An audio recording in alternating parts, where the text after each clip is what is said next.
nós vamos falar sobre suicídio. É um tema que a gente não gosta muito de falar, não é? E às vezes os assuntos que são mais negativos, a gente não gosta de falar, mas é um tema necessário. Então vamos lá.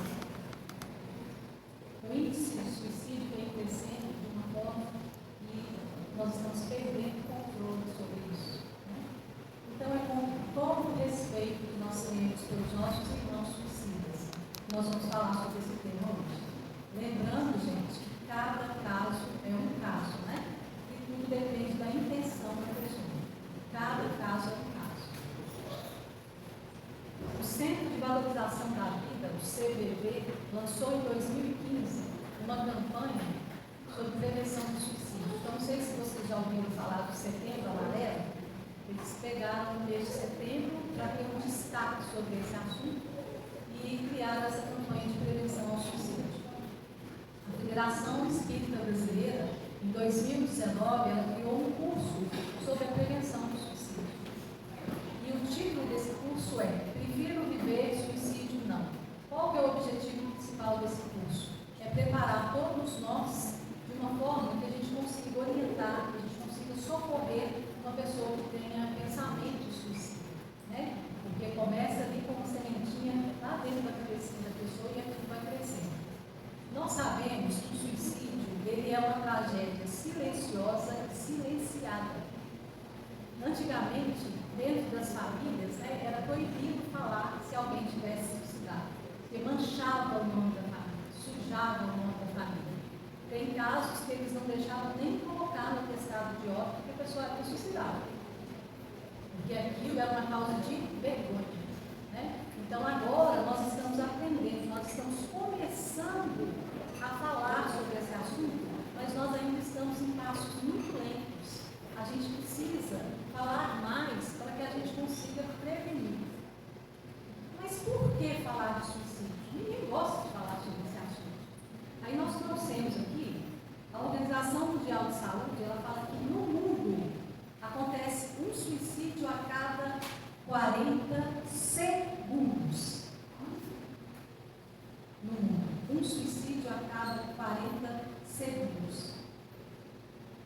O Ministério da Saúde está preocupado com o aumento do suicídio depois da pandemia aqui no Brasil. Em 2022, em comparação a 2021, cresceu 11,8% o índice de suicídio no país.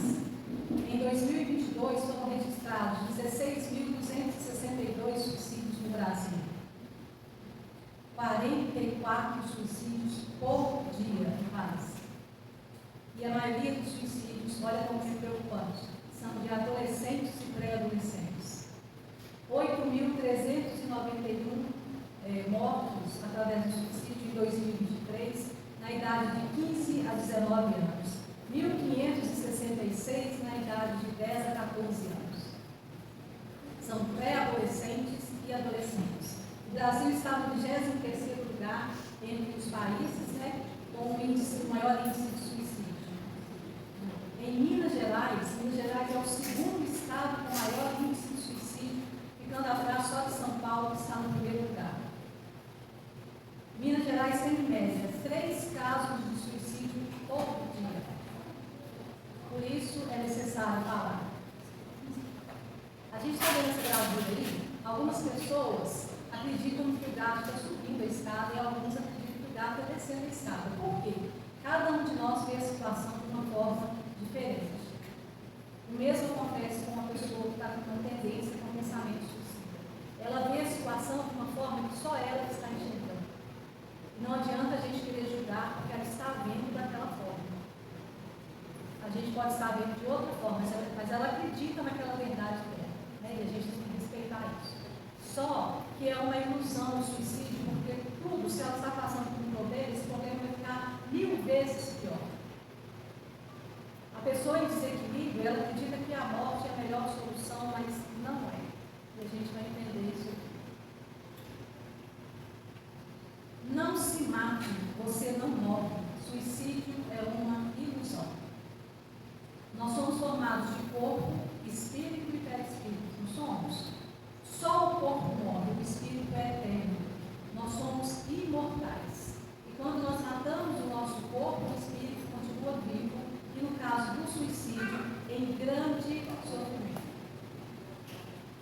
No Livro dos Espíritos, na pergunta 943, diz assim: de onde vem o desgosto pela vida que se apodera de alguns indivíduos sem motivos plausíveis? Ou seja, de onde vem essa falta do prazer de viver sem motivos aceitáveis? Vamos dizer assim. Aí vem a resposta da espiritualidade. Efeito da ociosidade, da falta de fé e geralmente da saciedade. Então a falta do prazer de viver vem da ociosidade. Nós vamos lembrar aqui dos nossos avós, eles falavam assim: mente vazia, oficina do diabo. Então são aquelas pessoas que não trabalham, não têm objetivo, não estudam, não querem fazer nada, não têm metas, não têm vida social, está sem disposição, está estacionado na preguiça, está naquela moleza, não quer saber de nada. Aí o segundo, falta de fé. Falta da fé raciocinada, né? Onde a gente vai entender, vai buscar entender por que nós estamos aqui, por que nós estamos sofrendo. A gente vai conseguir entender que não sou eu que sofro, o outro também sofre. Ah, eu estou com uma doença grave, se eu for no lugar de tratamento, tem várias pessoas com a mesma doença. Então é a fé raciocinada. E a saciedade vem falar aqui no sentido daquelas pessoas que recebem tudo nas mãos. Tudo que ela quer, ela tem. Todas as suas vontades são realizadas. Ela não precisa fazer esforço para nada. Ela começa a se tornar uma pessoa diferente. Ela não sente nada pela vida, não tem motivação nenhuma, né? Nada para ela tem valor. Aí a gente pode encontrar uma pessoa com tendência suicida e a pessoa vai falar assim: suicídio por que não? Aí a doutrina vem nos trazer uma forma muito interessante de responder, falando sobre a gente para que a pessoa entenda através do nosso exemplo. Então a pessoa pode falar assim: eu sou dono do meu corpo, eu faço o que eu quiser do meu corpo, não faço não. Aí nós podemos explicar: eu sou o usufrutuário desse corpo, que me é concedido por empréstimo de vida. Vou lembrar uma coisa muito interessante: só é meu aquilo que ninguém pode me tirar. Isso é meu. O corpo físico alguém pode tirar? Sim, então ele não me pertence. Ele é um empréstimo de mim. Mas eu sou livre para fazer o que eu bem entender. Eu tenho livre-arbítrio? Tenho sim. Mas nós somos responsáveis pelos nossos atos. Nós temos que assumir as consequências dos nossos atos. O plantio é livre, mas a colheita, ela é obrigatória. Eu não tenho outra saída. Sempre temos outra opção. A melhor escolha cabe a cada um de nós. Por que não me matar? Eu quero, por que não? Porque a morte não existe. O espírito é imortal, como nós já falamos. Nós vamos continuar vivendo. Nós somos incapazes de matar o espírito. A ideia do fim de tudo é uma ilusão, né? Isso não vai acontecer. Aí vem a doutrina espírita nos explicando o que acontece com uma pessoa que se suicida. O que acontece com o suicida? Qual a primeira consequência do suicídio? Aí vem a resposta. A terrível constatação: não morreu, não foi penetrado da vida, continua a existir, sentir, sofrer em outra dimensão, experimentando tormentos 1000 vezes acentuados. A gente está vendo a gravura da borboleta amarrada a uma pedra através de um corpo. O espírito fica ligado ao corpo físico através do cordão fluídico. É dessa forma aí que a gente está vendo. Allan Kardec, lá na questão 957, ele deixou para a gente uma nota que diz assim: o espírito sente os efeitos da decomposição, fazendo experimentar uma sensação cheia de angústias e de horror.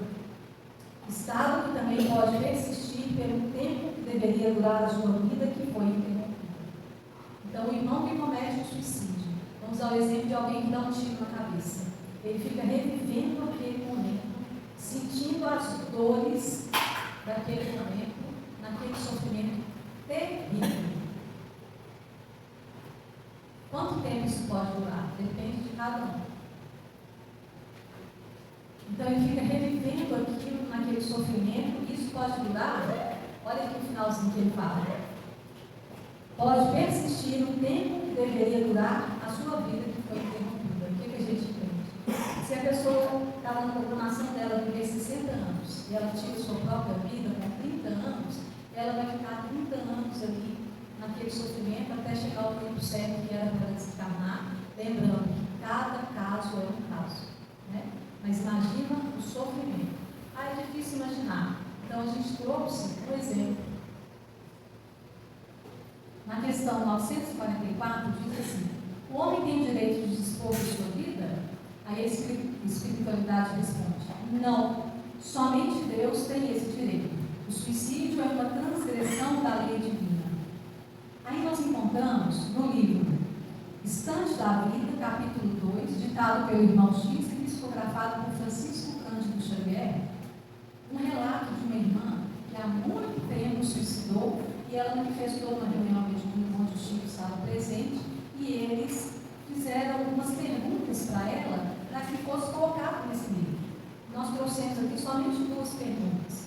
É uma irmã que suicidou com 32 anos, ela tomou um veneno para se matar, e ela foi interrogada pelo pessoal que estava na reunião mediúnica com o objetivo de lançar esse livro, de colocar no capítulo desse livro, né? Então, a primeira pergunta que nós trouxemos foi a seguinte: por que razão decidiu matar-se? Ali ela explica: ciúmes do meu esposo que passara a simpatizar com outra mulher. Aí ela começa a relatar o que aconteceu com ela depois que ela se suicidou. Aí ela fala assim: após o meu ato, por motivos que ainda não sei explicar, permaneci completamente lúcida. Ao lado de terríveis sofrimentos, um remorso indefinível tomou conta de mim. Então ela fala que ela ficou lúcida, passando por vários sofrimentos, e no final desse capítulo ela ainda fala que ela deixou 2 crianças pequenas, uma de 4 e uma de 2 anos, e ela ficava escutando o choro dos filhos, sentindo a falta dela. Aí ela continuou: no necrotério, notei que alguém me carregava para a mesa dizendo: vive desnuda, mas a vergonha fundiu-se no terror quando passei a experimentar os golpes do instrumento cortante que me rasgavam a carne. Tinha a impressão que eu estava amarrada ao meu próprio cadáver pelos nós de uma corda grossa. Chorava de enlouquecer, achava-me em delírio, angustiada, atormentada, com dores físicas e morais. Olha o sofrimento da criatura. Aí a segunda pergunta: você assistiu o seu próprio enterro? Aí ela responde: sim, com o horror que possa imaginar. Senti-me sobre a terra, sempre ligada ao corpo, como alguém a se debater num quarto abafado, lodoso e escuro. Não consegui saber quanto tempo estive na cela do sepulcro, seguindo hora a hora a decomposição do meu corpo. Houve, porém, um instante em que a corda magnética cedeu e me vi libertada. Pus-me de pé sobre a cova, reconhecia-me fraca, faminta, sedenta e dilacerada. Não havia tomado posse de meus próprios raciocínios quando me vi cercada por uma turma de obsessores cruéis que me deram voz de prisão. Ela passou por um sofrimento terrível. Depois de anos, quando ela foi libertada daquele corpo, ela ainda foi presa, né, pelos seus obsessores. Qual que é a prevenção? A campanha diz assim: falar é a melhor solução. A Organização Mundial de Saúde fala que 90% dos suicídios podem ser evitados se a pessoa falar, se desabafar, se houver uma divulgação sobre o assunto, se a gente começar a alertar as pessoas. Nós precisamos falar para que a gente possa conhecer, para que a gente possa prevenir. Então há necessidade de falar nas escolas, nas casas espíritas, nas igrejas, nas redes sociais, na TV, no rádio, nos hospitais, na evangelização infantil. Eu dei aula de evangelização há muitos anos e eu não lembro de ter falado sobre o tema suicídio com as crianças. Lógico que temas pesados assim a gente fala de uma forma que a criança entende, né? Mas é necessário a gente falar mais sobre esse assunto. Geralmente as pessoas com ideias suicidas, elas não querem falar Nós que temos ideias suicidas, pensamentos suicidas, a gente também quer falar. Então, como é que a gente vai resolver esse problema, né? Infelizmente, nós precisamos falar e ficarmos atentos para que a gente possa salvar vidas, né? Então, nós rotulamos, às vezes, os nossos irmãos suicidas como pessoas fracas, cabeças fracas. Não é. É um irmão que está doente, precisando da nossa ajuda, né? Principalmente irmãos deprimidos, que a depressão, às vezes, leva ao suicídio. Nós vamos lembrar mais uma vez que a gente fala sobre esse tema sem nenhum julgamento aos nossos irmãos que já cometeram esse ato, ou que já tentaram, né? Mas a doutrina nos ensina que o suicida, ele se deixou levar pelo egoísmo e pelo orgulho. Lá no Evangelho segundo o Espiritismo, no capítulo 11, no item 11, diz assim: o egoísmo é a chave da humanidade, tem que desaparecer da terra. Filho do orgulho é a fonte de todas as misérias do mundo. O maior obstáculo à felicidade dos homens. A pessoa que suicida, né? Ela só pensa em ficar livre da situação que ela vive, ou da dor, ou da vergonha, ou da tristeza. E por que a gente fala que ela é uma pessoa egoísta? Com todo o nosso respeito. Porque ela não pensa no outro. Ela só pensa em ficar livre daquela dor, daquele problema que ela está vivendo. Então ela não pensa no filho que vai ficar, na mãe que vai sofrer, no marido, no amigo, na família. Ela não pensa em ninguém. Ela só pensa nela e ficar livre da dor dela. Nós temos um exemplo de um pai que perdeu o emprego e se suicidou e deixou a esposa com 2 adolescentes, uma menina e um menino. Esses dois, a menina começou a se prostituir porque a situação era muito difícil e o rapaz se envolveu com drogas. Então esse irmão que se suicidou, ele vai responder pelo seu ato e ele é responsável pela consequência dos seus atos na vida daquelas 2 criaturas. Então, além da gente responder pelo ato do suicídio, a gente responde pela consequência que nós causamos na vida do outro.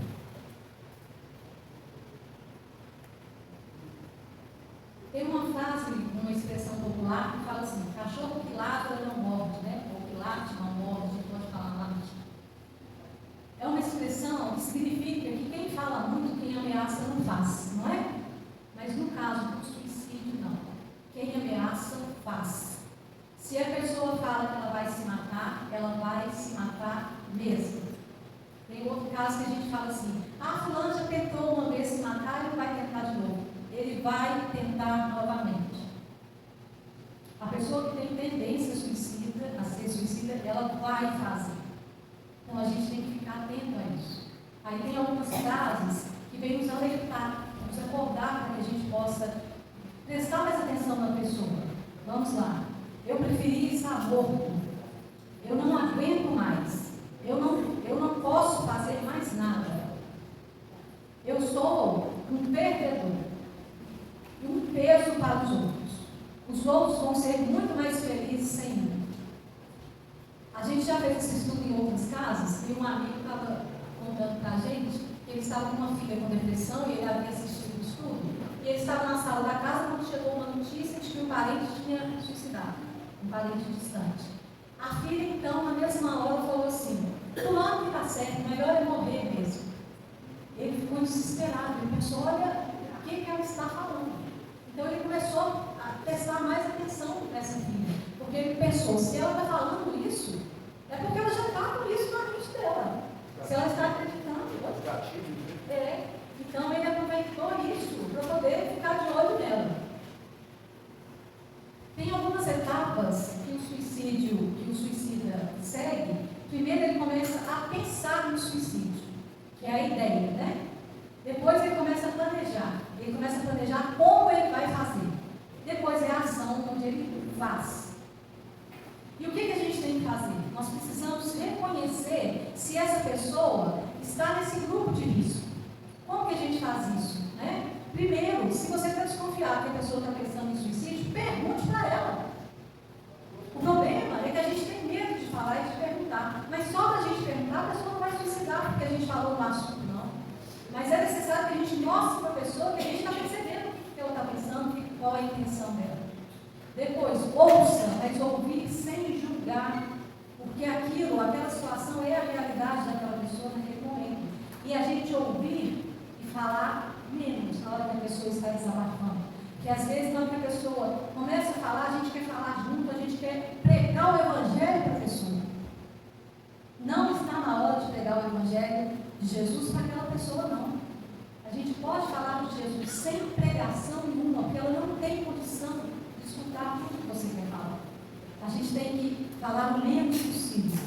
A pessoa com tendência suicida, ela quer ficar sozinha, ela quer se isolar. Não deixe uma pessoa com tendência suicida sozinha. Sempre tem que ficar alguém com ela. Conduza essa pessoa, leve ao tratamento médico, psiquiátrico, psicológico, uma casa espírita, para ela tomar paz, água frutificada e tudo mais que a casa tem para oferecer. Ah, Gisele, mas ela não quer ir. A maioria não quer ir. O que a gente pode fazer? A gente pode começar com o culto do Evangelho lá, porque o culto do Evangelho abre as portas da espiritualidade a agir. Então a gente começa com o culto, a gente começa com a água frutificada. Ah, mas ela não bebe. Põe no filtro, põe no café, põe no suco, põe na água do arroz. Mas leve, porque a espiritualidade tem que ter essa abertura para poder socorrer essa criatura.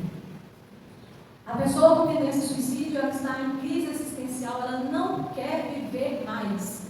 O que a gente tem que fazer? Mostrar para essa pessoa a importância dela na vida de outras pessoas. Na vida do filho, na vida da mãe, na vida da esposa, na vida da família, na vida dos amigos. A gente tem que fazer com que ela desperte para a importância dela na vida. Nós temos que ajudar, perdendo o medo de falar, se aproximando dessa pessoa, acolhendo, passando para ela segurança e confiança. Outra coisa muito importante, afaste dessa pessoa toda arma, faca, cintos e medicamentos. Porque se isso estiver perto dela e ela estiver naquele momento de tentar, ela vai usar. E o último, amar ao próximo como a nós mesmos. É a gente fazer com essa pessoa o que a gente queria que alguém fizesse com a gente se a gente estivesse naquela situação. Porque essa criatura, infelizmente, naquele momento ela está desconectada de tudo que ela tem de melhor.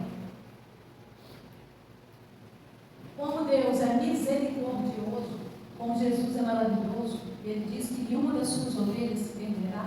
Nós temos aí os nossos anjos guardiões, nossos mentores, que estão sempre nos ajudando e eles nunca desistem de nós. Cada irmão suicida que está em sofrimento neste momento, os seus mentores, os seus protetores estão lá do lado deles, fazendo de tudo para aliviar aquele sofrimento. Mas Jesus é tão maravilhoso que ele permitiu que Maria de Nazaré, a nossa Mãe Santíssima, tomasse conta dos suicidas. Então ela comanda várias organizações no plano espiritual, como a Mansão da Esperança, o Hospital de Maria de Nazaré, a Legião dos Servos de Maria, onde eles resgatam os suicidas que já estão em condições de serem resgatados. Por isso, a necessidade da gente levar o nosso pensamento a Maria de Nazaré às 18 horas, pedindo a ela misericórdia para esses irmãos que estão sofrendo. Tem um caso interessante do Divaldo Pereira Franco, no livro Semeador de Estrelas, no capítulo 9, que o Divaldo conta que ele leu um dia no jornal que um senhor tinha pulado na frente de um trem e tinha se suicidado. E ele começou a fazer prece por esse senhor. Durante muitos anos ele fez prece. Depois de muitos anos, Divaldo começou a se sentir mal, com problema no coração, foi socorrido por uma equipe espiritual e, para surpresa dele, tinha um senhor na equipe que ele nunca tinha visto. Aí, na hora que ele me olhou, ele falou assim: o senhor quem é? Eu não te conheço. Aí o senhor respondeu: eu sou o suicida do trem. Então, a necessidade aí das nossas preces para esses irmãos que estão nessa situação. O mais interessante é que quando nós vamos reencarnar, né, nós fazemos de tudo, nós aceitamos tudo que a espiritualidade está propondo para nós. Nós aceitamos, nós planejamos as provas, aceitamos as expiações, e quando nós chegamos aqui, nós nos revoltamos com as dificuldades, nós não aceitamos, nós queremos morrer. Nós esquecemos de tudo que nós prometemos lá atrás. E o que são as provas? A prova são as dores solicitadas por nós, ou seja, tem relação com o futuro. Nós solicitamos as nossas provas. É igual na escola. Eu já aprendi aquela matéria, eu quero fazer a prova para ver se eu aprendi mesmo. São solicitadas por nós. E o que são as expiações? São dores impostas. Tem relação com o nosso passado, é a hora da colheita. É colher aquilo que nós plantamos, é nossos mentores, pelos nossos benfeitores, com o objetivo de nos reeducar. Então, vocês entenderam a diferença aí? Aí, o que acontece? Existem dois tipos de pessoas. Qual pessoa você quer ser? São duas pessoas que a gente está vendo aí na gravura, na mesma situação. Vamos supor que todas as duas ficaram desempregadas hoje, foram mandadas embora hoje da empresa e trabalharam aqui 20 anos. As duas estão na mesma situação, com duas reações diferentes, enquanto uma se afoga, a outra flutua. Sabe por que isso? Não são as situações que roubam a nossa paz, mas a nossa forma de reagir a elas. Então, uma está reclamando, desesperada, achando que nada vai dar certo, que nada vai ser resolvido na vida dela, e a outra está agradecendo a Deus. A outra reconhece que nós recebemos muito mais do que nós merecemos e confia. Então, em todas as situações da nossa vida, a gente vai reagir da forma que a gente acredita, que a gente tem fé em Deus. Aí nós vamos trazer aqui algumas causas do suicídio. A primeira causa é a depressão, que é a principal consequência do suicídio. E o que é a depressão? É a falta de aceitação da situação em que eu estou vivendo. Morreu alguém, eu não aceito. Meu marido quer separar de mim, eu não aceito. Eu fiquei desempregado, eu não aceito. Nada eu aceito. Então é a falta de aceitação da situação que eu estou vivendo, eu entro em depressão. E como a gente já falou, a depressão também está crescendo muito entre os pré-adolescentes e os adolescentes. Tem dois casos, um de uma criança de mais ou menos 9 anos, que estava sendo chamada de gordinha na escola, e ela parou de comer, não queria comer mais, e depois ela tentou suicídio. O segundo caso é de uma menina de 11 anos, que na pandemia mandou uma foto dela para o namoradinho, o namoradinho jogou nas redes sociais, e a menina, depois de uns meses, os pais acharam que ela já estava bem, saíram de casa, deixaram ela sozinha e ela se matou. Outra causa, doenças graves. Às vezes a gente recebe a notícia que a gente está com uma doença grave e a gente acha que não vai suportar, que a gente não vai conseguir passar por esse sofrimento e a gente se mata. Outra causa é a solidão, principalmente nos idosos.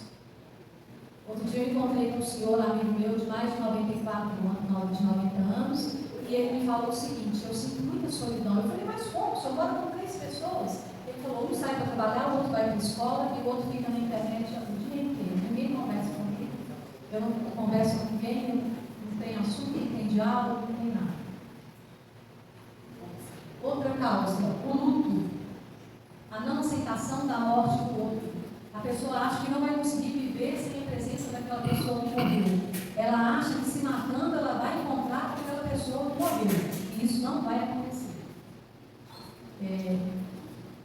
Tem também o suicídio do outro, que às vezes a pessoa se sente culpada porque o outro se suicidou.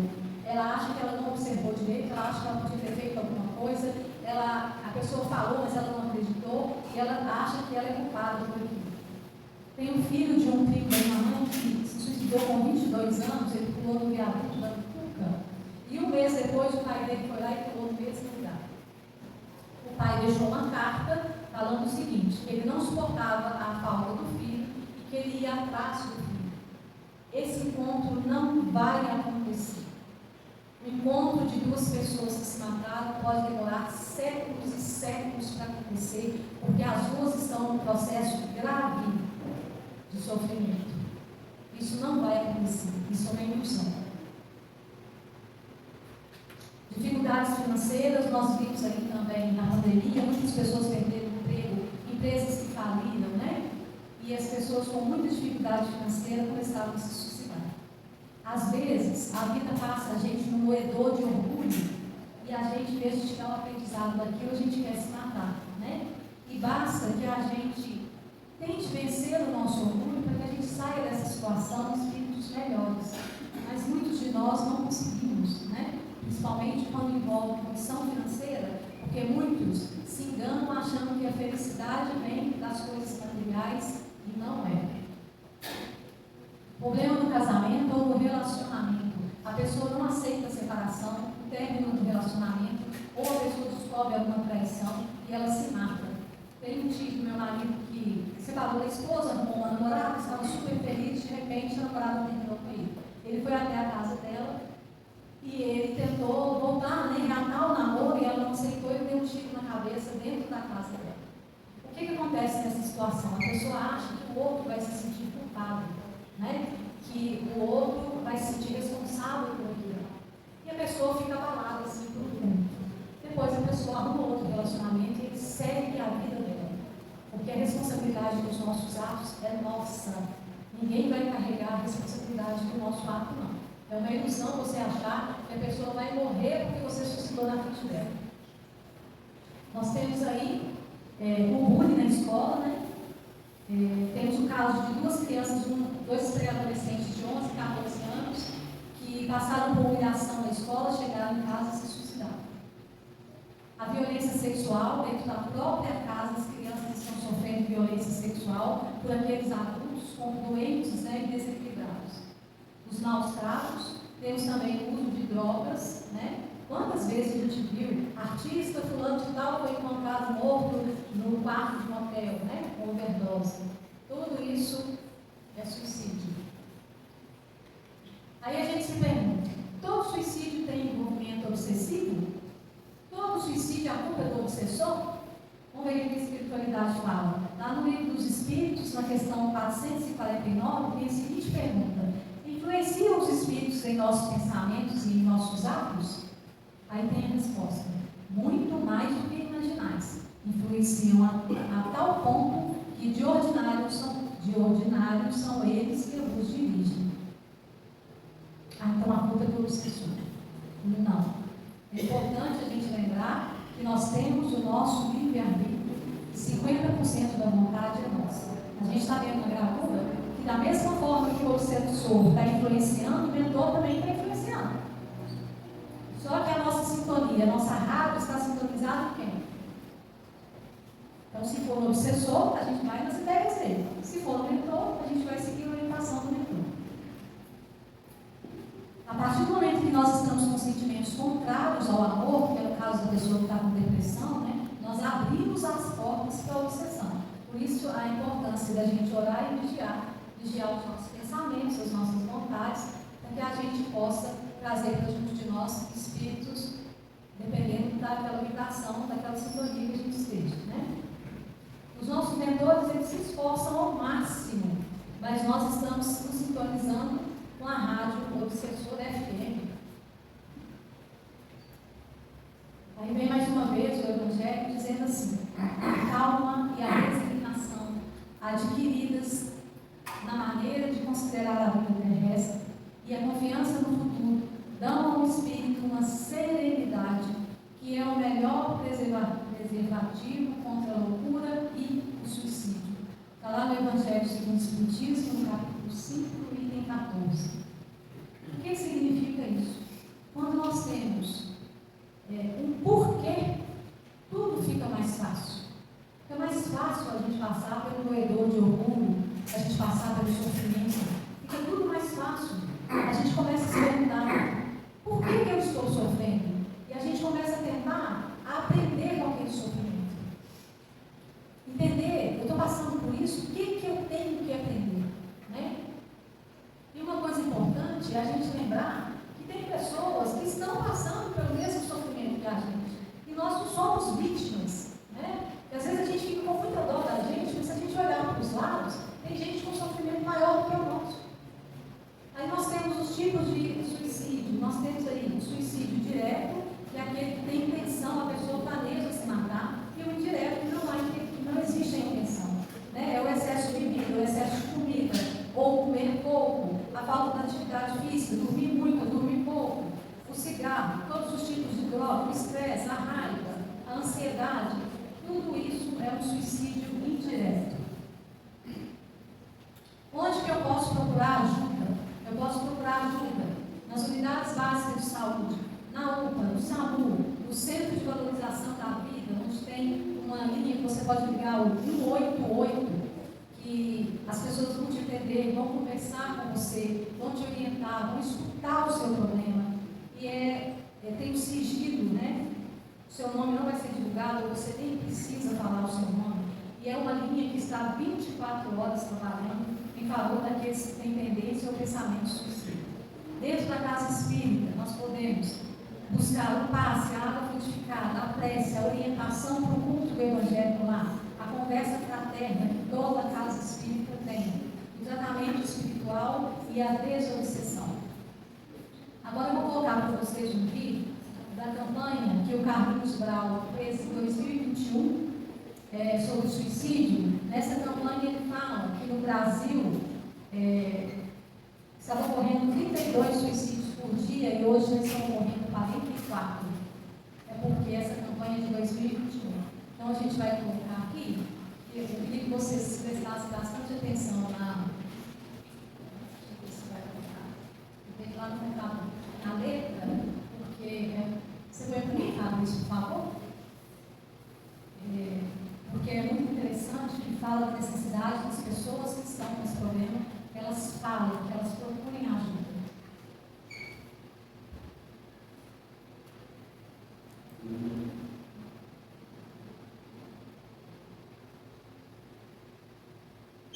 Depois que terminar o vídeo, aí a gente já encerrou o estudo, e eu agradeço a atenção de todos vocês, viu?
Sabendo que tudo pode mudar.